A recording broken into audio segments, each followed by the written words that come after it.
Hello, everyone, and welcome to the Football League Cup podcast. Now, in the past couple of hours, Fabrizio Romano and many other top-tier journalists have confirmed that Manchester United have reached an agreement with Real Madrid for the signing of Rafael Varane and that the medical should be in the next couple of days.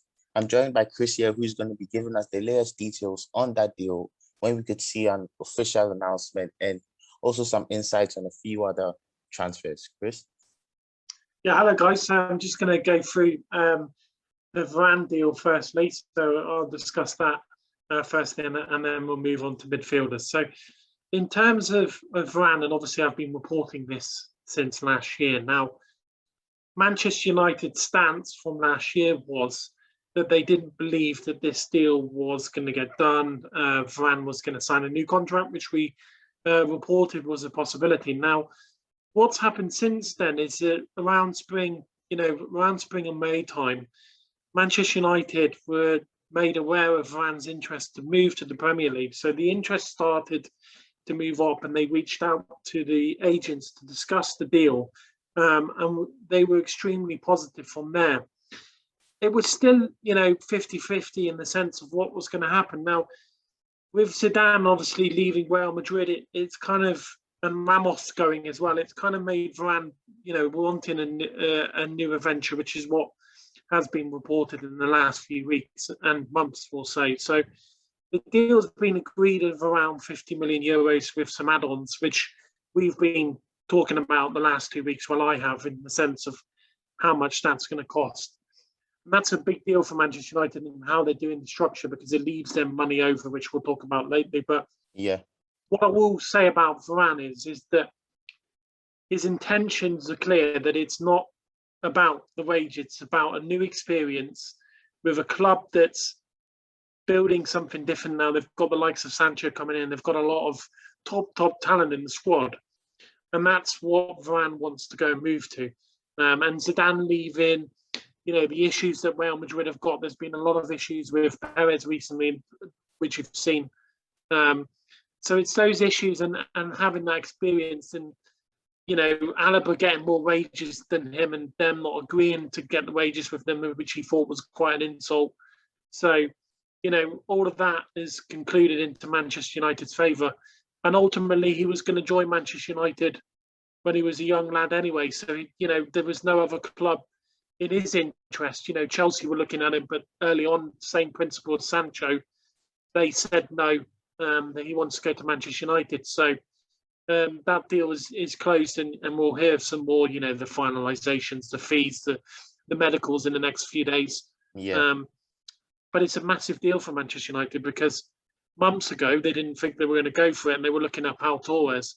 Yeah. But now they've got Rafa Varane, which is their first choice, and Sancho was their first choice. So Manchester United being a little bit better in their structure of their transfers. And you're seeing it, just to finish off on that part, you're seeing a lot of difference now to what you saw last year. If you remember last year, Fred, there was 3 or 4 signings on deadline day. Well, this year the recruitment's a little bit more, let's get it in early. Let's get it in before the Premier League starts. Let's get the main crux of the signings in before then. And their recruitment's working in a smarter, more efficient, faster pace. You're not going to see these rush signings that Manchester United do and shouldn't have been doing for the last few years. So yeah, it's a positive deal, and that I did say that this was going to be a big week. I have been saying, as you said on Instagram, if people check my Instagram out, which is FBL News, you will see that I've talked about the fee quite heavily in the contract that he signed. All matches to what all of the reporters have been saying over the last hours or days, as it were. But it's quite smart how Manchester United have done it. If people don't realise, just to finish that off, is that they signed Sancho on Friday, then they did the Oli contract, and now they're doing Varane. And this is all before the start of the season. So, they've done it in a way that they felt would be good timings, if you see what I mean. So it's been a good timings in terms of how that's worked, which is smart for engagement purposes, and obviously how Manchester United and the Glazers look. So that's where we are with Varane. So it's been a good deal. Yeah, I don't know what your thoughts are on that. Yeah, 100%. Manchester United have had a very good summer transfer window so far. But what else could we see from Manchester United. We've seen you mentioned on our Twitter and Instagram handle. The links will be in the description, to make sure to give us a follow on there. You mentioned midfielders, Camavinga especially.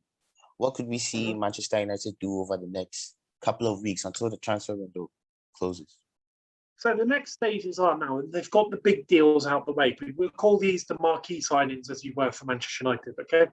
Yeah. But what you've got now is you've got to resolve Pogba's situation, which could be slightly easier with Varane coming in, because you would almost think that Pogba might want to stay now he's seen the signings. But we'll see what happens with Pogba in the next week or two. But what you've got then is, as well, you've got a lot of outgoings, which we've spoke about on the previous podcast, who they could be. So there's all of that involved in what's going to happen in terms of what they're going to do in the last bit of the transfer window. But what I will say is Varane is not the last signing for Manchester United. Now, there's a lot of options. So let's break them down and some of the updates that I have. So you're looking at sounding words from Atletico Madrid. Now, here at the moment is we're trying to work out if Barcelona are going to move forward on that deal or they're not.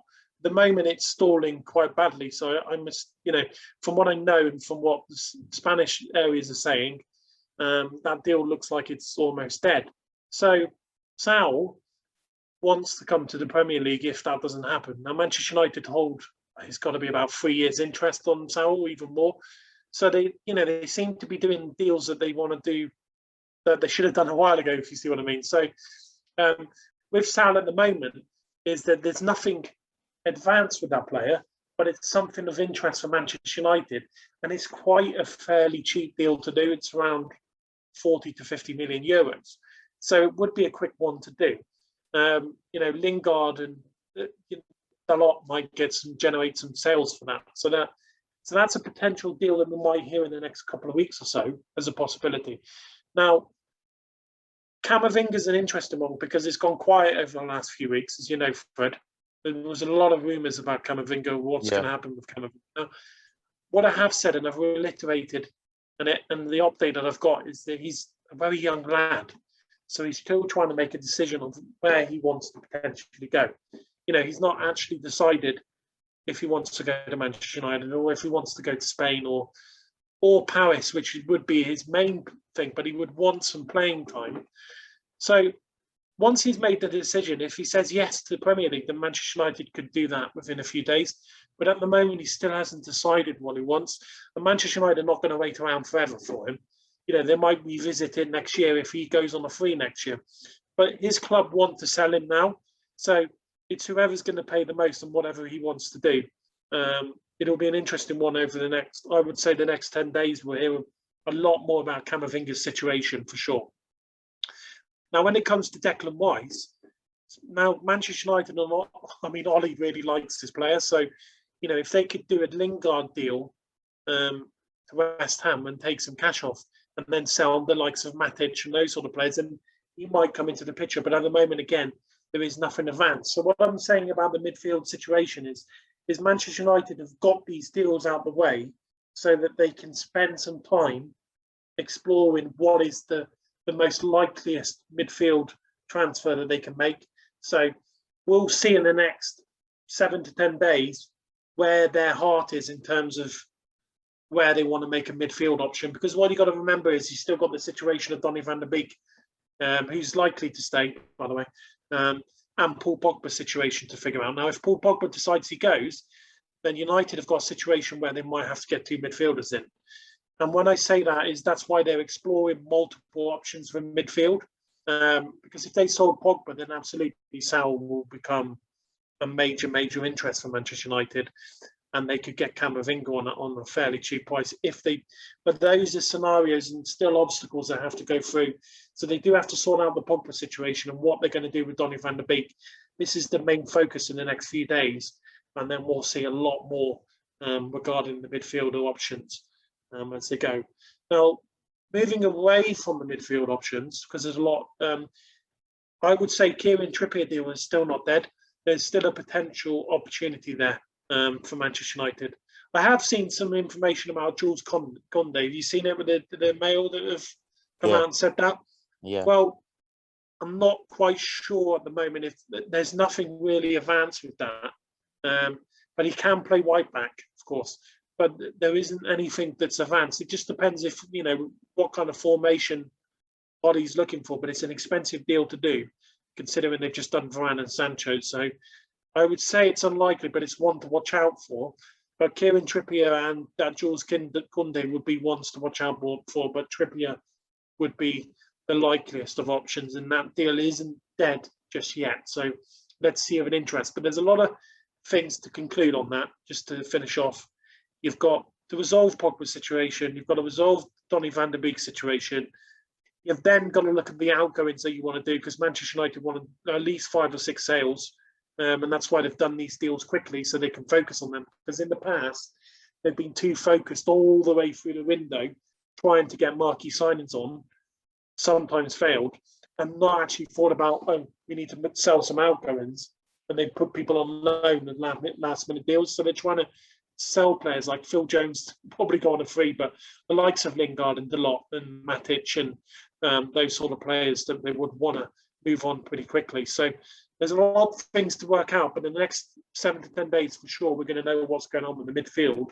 And I'm going to probably get some information around that, and we'll have some more podcasts.